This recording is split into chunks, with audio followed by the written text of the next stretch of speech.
1, 2, 3, 4. Screen time, screen time, screen time, screen time. It's my screen time too. Screen time, screen time. Hello and welcome to It's My Screen Time Too, the podcast where two moms review the best and worst in children's programming, from Netflix reboots and YouTube shorts to Disney classics and Pixar blockbusters.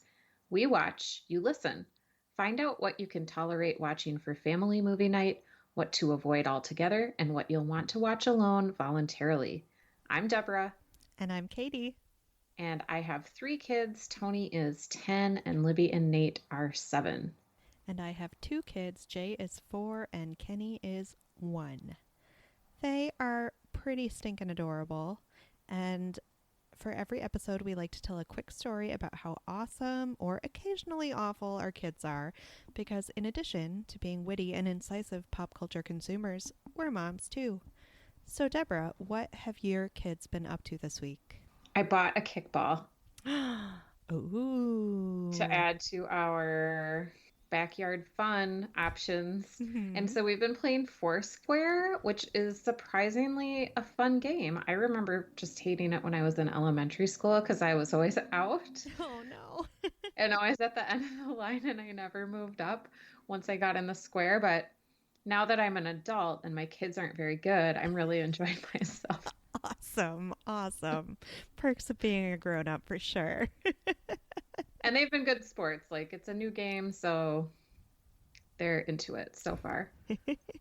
How about your kids? I took the momentous step of cutting Kenny's hair for the first time yesterday. And How did it go? I have never cut another human being's or my own hair ever before. So I was really nervous. And Yeah. it went fine. I mean, I was very conservative in what I took off. Like, I pretty much just took off the tip of the bangs and the baby mullet, and that's pretty much it. How did you get him to sit still? Puff and rock. Oh, yeah, that's a good one. Yeah, he zoned out to Una and Baba. And I originally wanted to have him like strapped into a dining room chair so he couldn't move, but he wasn't having any of that. So then he was just on the couch. So I was kind of awkwardly moving around him. And honestly, I'm surprised it turned out as good as it did. Well, you did send a picture, and it was really cute. Thank you. I'm But I pretty think proud. he would look cute no matter what. Yes, he also looks cute with yogurt all over his face 24/7 these days. All right. Should we move on to screen time in the news? Sure. All right. So this week we are talking about a May 22nd Washington Post article by Olga Karif, apologies if I'm pronouncing that wrong, and Giles Turner, titled How Kids and Screen Time Debate Morphed in Pandemic. This article I was excited to read because I wanted to read about the changes, but to be honest, it felt more like a recap of everything we've already discussed. It did seem like an end of the term review. Yes, exactly. Very much so. Because they were like, what was the state of the research before the pandemic? And they briefly summarized all of that research. And then they were like, and now during the pandemic, everyone's using screens. Okay, bye. So I guess from our savvy screen time news consumer perspective, it wasn't very enlightening. But if you're new to this whole screen time research, it may have been interesting. There were a couple of, I thought, red flags on the research perspective. Let's see if I can just pull them up. So towards the end of the article, they're talking about the question of how much is too much screen time. And this is the quote. Some researchers are searching for the right balance, what's sometimes called the Goldilocks level of not too little, not too much. A 2017 study published in Psychological Science concluded that the tipping point for computer use was 4 hours and 17 minutes, even longer on weekends. I'm not even sure what that sentence means. Like, what the tipping point for what? Right.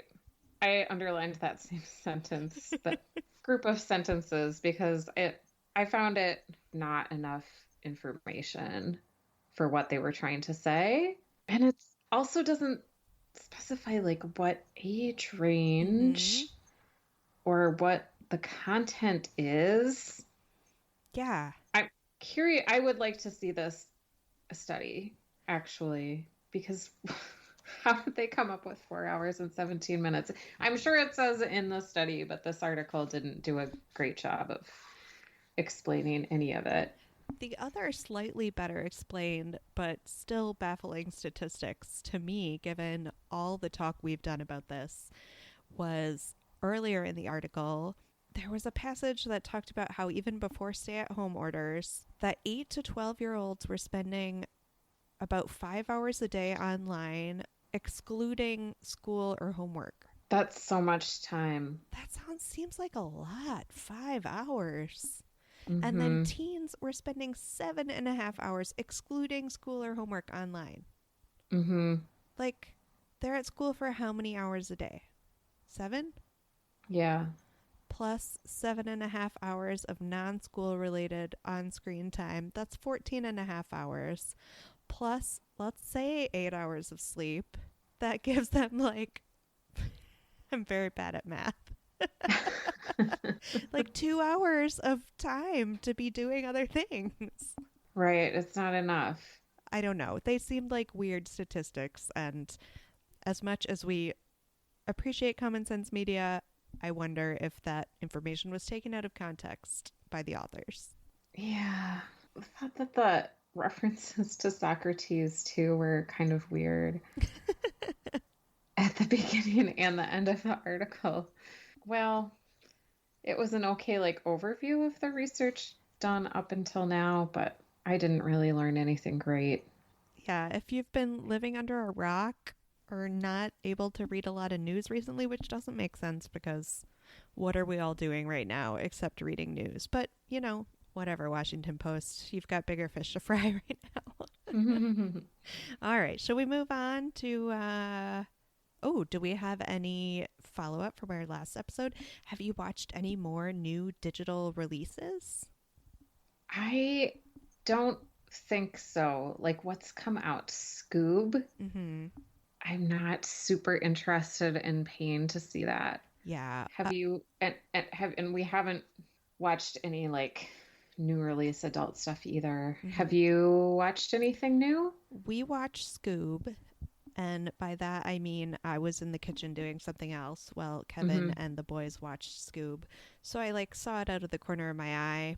It seemed a pretty fun update to a dated property, which I guess is what they were going for, with obviously a lot of nods to the original.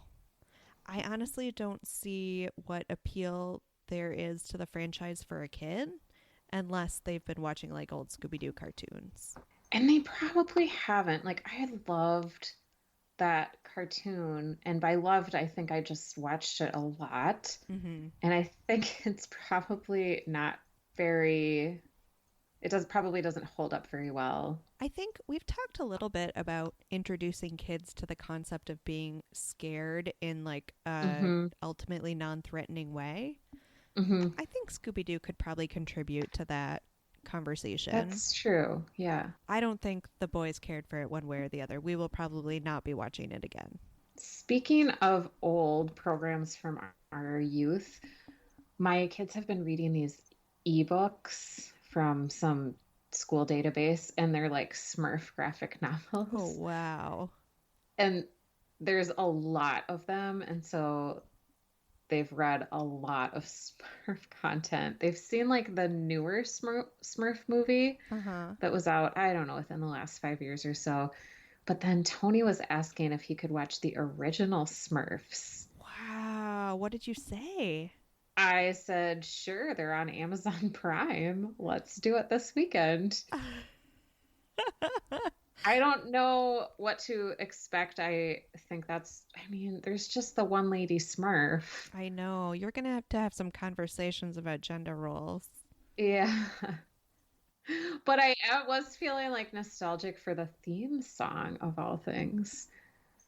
Don't sing it because it'll get stuck in my head forever, but I can't immediately call it up to my brain, so I feel kind of good about that. Listeners, sorry for that earworm. Well, I look forward to checking back with you on our next episode and seeing how Smurf Mania is going. Yes. So should we move on to today's topic? Let's do it. We watched Forky Asks a Question. It debuted with Disney Plus in 2019, and it's 10 digital shorts where, as the title suggests, Forky, who is a toy made out of a plastic fork, asks other toys to answer his big life questions. He was created for Toy Story 4, hasn't been around long, and he has a lot of questions. The shorts were written and directed by Bob Peterson, a longtime Pixar alum. He was the voice of Mr. Ray from the Nemo films and Doug from Up. And so the questions that Forky asks, and these are episode titles: what is money? What is art? What is a friend? What is love? What is time? What is cheese? What is reading? What is a computer? And what is a pet? So we picked it because we've been reading a lot about Disney's lack of original content for Disney Plus. This is one of only a few scripted shows, and it's really short. Each episode is like 5 minutes. So we're wondering, is it good enough to make a quality over quantity argument? And we had to find out. Plus, our kids are home with us all the time, and we needed something short. Yes.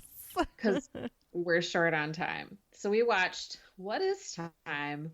What is a Computer? What is cheese? We'll go through these episodes one by one, and then we'll move on to our more general thoughts. So what is time? Well, I'm glad you asked.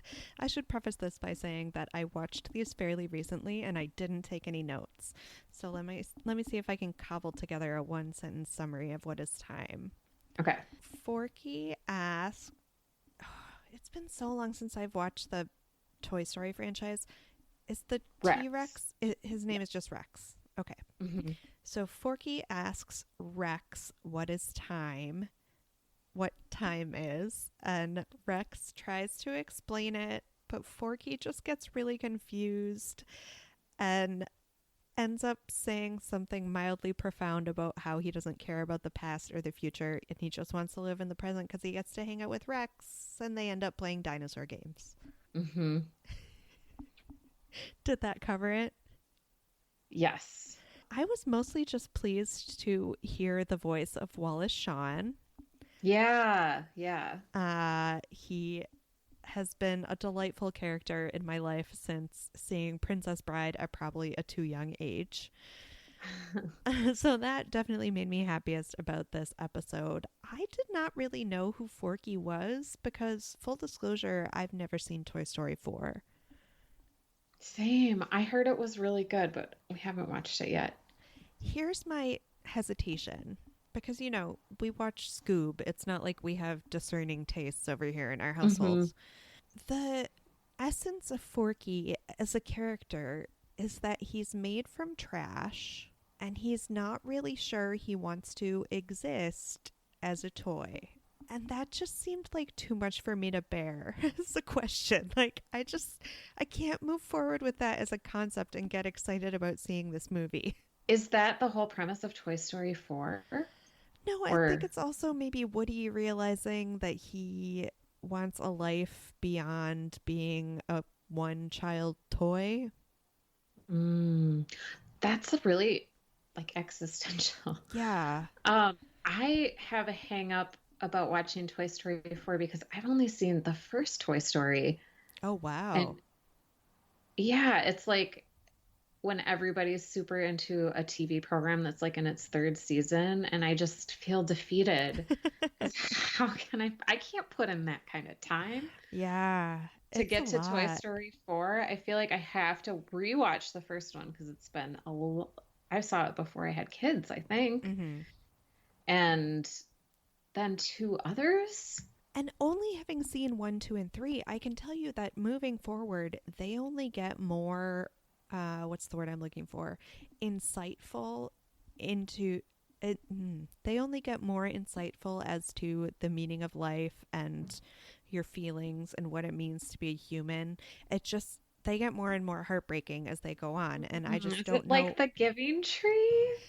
No, because it's not as ham-fisted as that. Like, it's still a fun kids movie, I guess, on the surface. But at least from Toy Story 3, all I remember taking away from it is just like a sense of melancholy. I just can't get excited about doing that again, except this time with to be or not to be compliments of Forky thrown in there. Oh. So this is not a podcast about Toy Story 4, but all that to say, neither of us had a particular fondness for Forky before we watched these shorts. Yeah, he was brand new to me. Well, should we move before our general thoughts? Should we move on to what is a computer? Yeah, sorry, I just kind of jumped right in there. Go ahead. What is a computer, Deborah? In this episode, Forky engages Trixie, who's another toy dinosaur, a Triceratops. Mm-hmm. And Trixie is super into computers, and Forky wonders what the deal is with computers. And the whole thing is really like a discussion of humor about like the British English versus American English use of articles. I thought it was hilarious. Yes, this is the best. It was so funny. And at one point Trixie's like, well, the point of a computer is to click a lot and yell at the screen. And I just loved that line. It was so funny. I was expecting more of a actual educational thing. Same. And this was not it. It's just like a funny vignette. Yeah, and in fact, we mentioned at the end of What is Time how Forky made a little bit of a profound revelation about wanting to live in the present. Well, he tried to make one at the end of What is a Computer about maybe we should live in the real world instead of be on computers. And Trixie shut that down real hard. What is cheese? In What is Cheese, Forky asks, I feel terrible I do not remember this unicorn's name. Unicorn voiced by Jeff Garlin, I believe. What is cheese? And instead of telling him what cheese is, the unicorn gets really upset at Forky for asking all of these stupid questions that he is not really even grasping the answers to, so takes Forky on a wild ride in which he explains pretty much everything in the bedroom they're in, plus the entire meaning of time and space. Which is totally wasted on Forky because he ends up just asking, but wait, what is cheese? So these are so short. I think our summaries pretty much covered them. So let's move on to our overall thoughts. Do we like the concept? Like I said, I was expecting like, just because of the titles, I was expecting like a Storybots format where like there is a question and then there is an answer, but it's all like funified by animated critters. But this was not that at all. Right.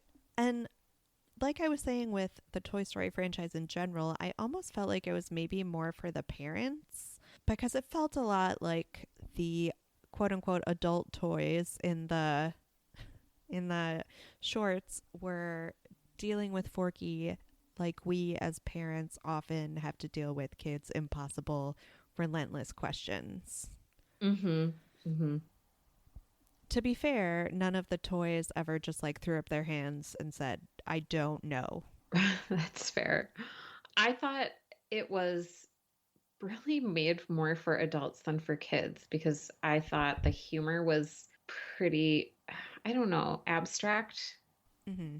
I don't know if I would say sophisticated, but I don't know. I like laughed out loud. I thought it was really funny. Yeah, and a lot of it to me was the funniness of being a parent with a young kid that doesn't know anything, which obviously from the kid's perspective is not a joke you get.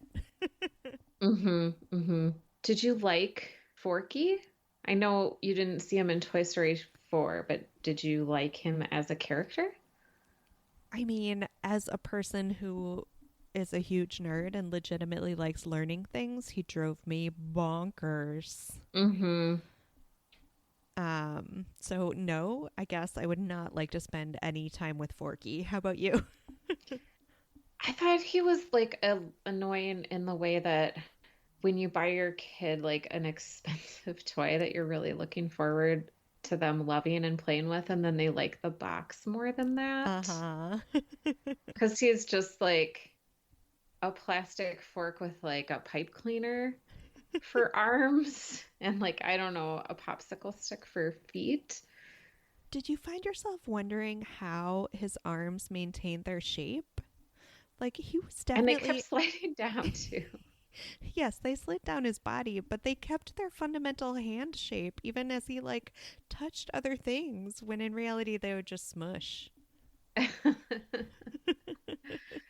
Yeah, it's funny that he's the main character of this because like the animation is so incredible and he's just kind of slapped together, which is the point of a toy who I guess, like you were saying, doesn't even know if he wants to be a toy. And I think they were looking at Forky as the, like, breakout success of Toy Story 4 as far as, like, merch sales and everything. I don't know how that's gone for them. Hmm. Um, Did did you learn anything from watching Forky Asks a Question? if there was any educational information in that "what is cheese" overview of the universe, it went by too quickly for me to grasp it. Hmm. Yeah. So Pixar hasn't produced a ton of add-on content for their movies. Like there's no direct-to-video sequels or Saturday morning cartoon spin-offs. Is this series worth breaking that mold for? Okay, so I was thinking about, like, other Disney properties that have recently gone the series route, because of course they did a series for Tangled. Hmm. Um gosh, why am I they did a series for Big Hero 6. So I feel like, and to be fair, I haven't seen either of those, and they've made series out of, like, seemingly every other non-Disney movie, like Boss Baby and Trolls, and Hmm. everything has a series now. So I feel like you have to really step it up a notch to not be considered crass and junky in my mind. Hmm. And I think these were so short. The audience was so clearly not my 5-year-old. Like, they weren't trying to sell me toys, that Hmm. I was kind of cool with it. Yeah. They made me think of back in the day when you could just watch MTV and watch all the commercials and stuff. Remember, I can't think of his name. What's his name? Dennis. He was a comedian. Miller? No, he like smoked a lot of Leary? cigarettes. Leary. Yeah, Dennis Leary. So, and like, so there'd be like an MTV show commercial, and then there'd be like a longer, it was like a commercial for MTV, but it wasn't saying like watch more MTV. It was like Dennis Leary doing like 90 seconds of stand up. Huh. I don't remember This that. reminded me of that. Like it could be like really dope filler in between shows. Yeah. Like, if you And were going commercial free and you needed something to fill a larger block of time. Yeah. mm, and you wouldn't mind watching the same one again because they're like funny and clever and short.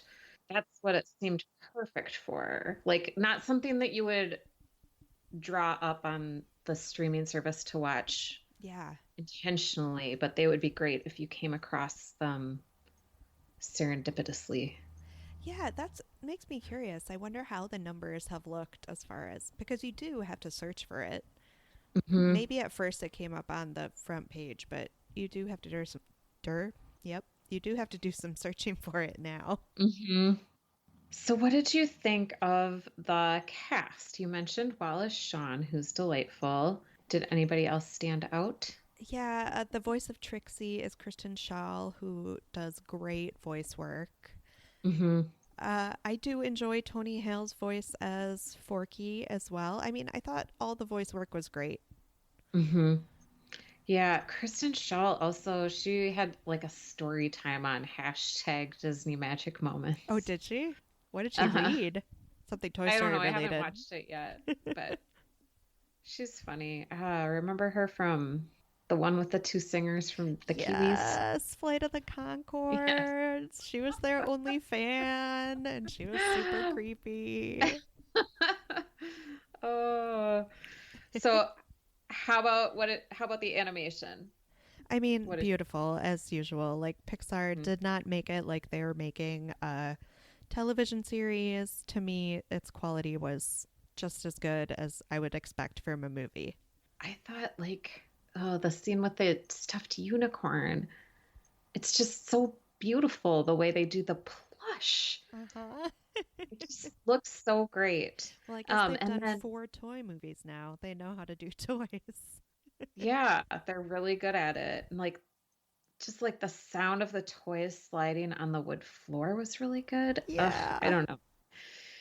So thoughts on length and platform. We just talked about that a little bit. Can we move on to what movie or show for grown-ups? Can I just say it really quick that even though these shorts are 5 minutes long, according to Disney Plus, if you cut credits, they're only like 2.5 minutes long. So really, they're very, very bite sized. Yeah, yeah. Good point. Okay, yes, we can move on. So, were you able to compare it to anything for grown-ups? Yes, quite a bit. I feel like any sort of like Henry Higgins sort of plot lends itself to comparisons. And the one that I Hmm. reached for, of course, was starring podcast fave John Cho, the short lived and much beloved, by me at least, Selfie. Oh yeah, totally. How about you? I was thinking of sometimes like John Oliver in his show, he acts kind of like a dope asking a question Uh huh. at the beginning of the show, when he knows the answer, but it's very performative. And so Forky reminded me when John Oliver is kind of playing dumb. And then also, like, do you ever listen to Guy Raz's podcast, How I Built This? No, but I listen to Wow in the World all the time. Yeah, yeah. Guy Raz like interviews like business owners or entrepreneurs, and he just has such enthusiasm. I don't know. He definitely has like a very Forky sensibility Uh huh. when he's asking those interview questions. It's kind of a stretch to Hey. compare Forky to those two. Moving on. Were you able to guess the gritty HBO reboot? Okay, so Pixar's animation technology is wonderful, right? Mhm. So I don't even know how many years ago, way back in our childhood, we had this wonderful movie called Who Framed Roger Rabbit, in which a cartoon rabbit, and in fact, a whole cartoon town of characters, was convincingly rendered as living alongside humans.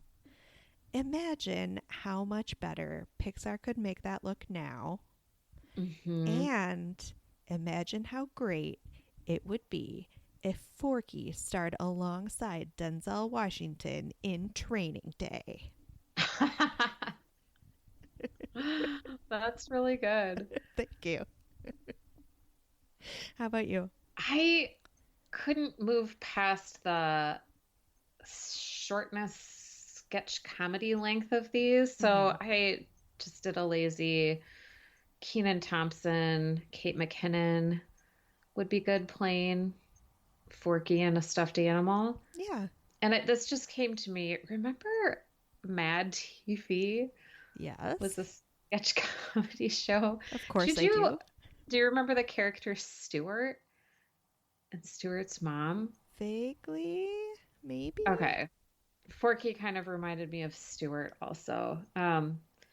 Anyway, was it better when we were kids?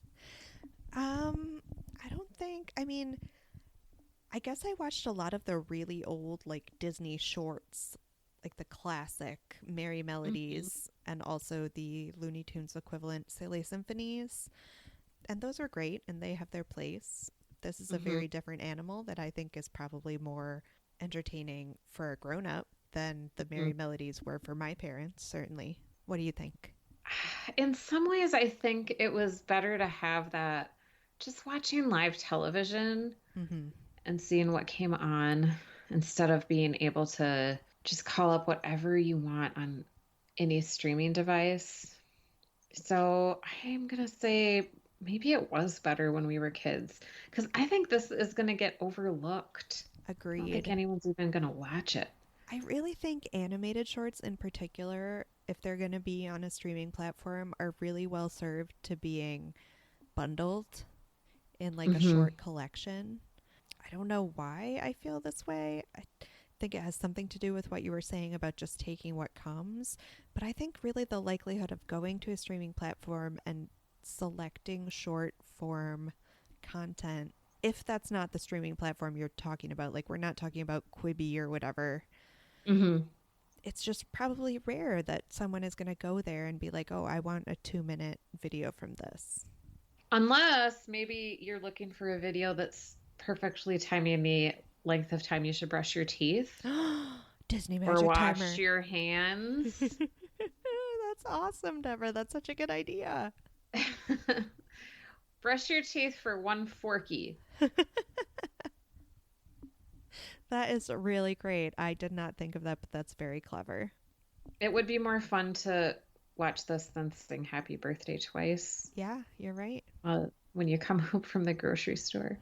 But then you have to touch your phone to play it. Oh, Yeah, and it's a little long for hand washing. I mean, 2 minutes and 40 seconds is. yeah. Would you ever watch this alone voluntarily? Well, now I'm going to watch it when I brush my teeth tonight. I want to watch the rest of them just for the fun of seeing what they're about. Yeah, I mean, the whole thing is 20 or 30 minutes of your time. Mm-hmm. Why not? Yep, for sure. So 10 seconds on whether this is good for our kids. I watched them with Jay. He laughed and he found the surface humor perfectly amusing. But Mm-hmm. like I said, it feels like it was more made for us. Yeah, Which maybe makes definitely. it perfect for our kids because it's something that we would actually enjoy watching together. Right. Ratings? What the heck? I'm feeling generous. How about 5? Wow. I'm gonna give it a 4.5. Wow, so rare that you're stingier than I am. Anything else on Forky Asks the Question? No more questions. The defense rests. Thanks for listening to this episode of It's My Screen Time Too. Please rate and review us on Apple Podcasts or wherever you get your podcasts. You can check out our website at myscreentime2.com, but you can still find us on Facebook to continue the conversation at facebook.com/myscreentime2. That's also where you'll find out what we're covering in our next episode if you want to watch along with us. You can tweet us with show or movie suggestions, article recommendations, or general comments at myscreentime2, or you can email us at myscreentime2@gmail.com. Our theme music was composed and performed by Deborah and her adorable children, and our podcast is produced by me, Katie. Tune in next time for more real talk about the movies and TV beloved by kids and tolerated by parents. Bye. Bye. Screen time. Screen time. Screen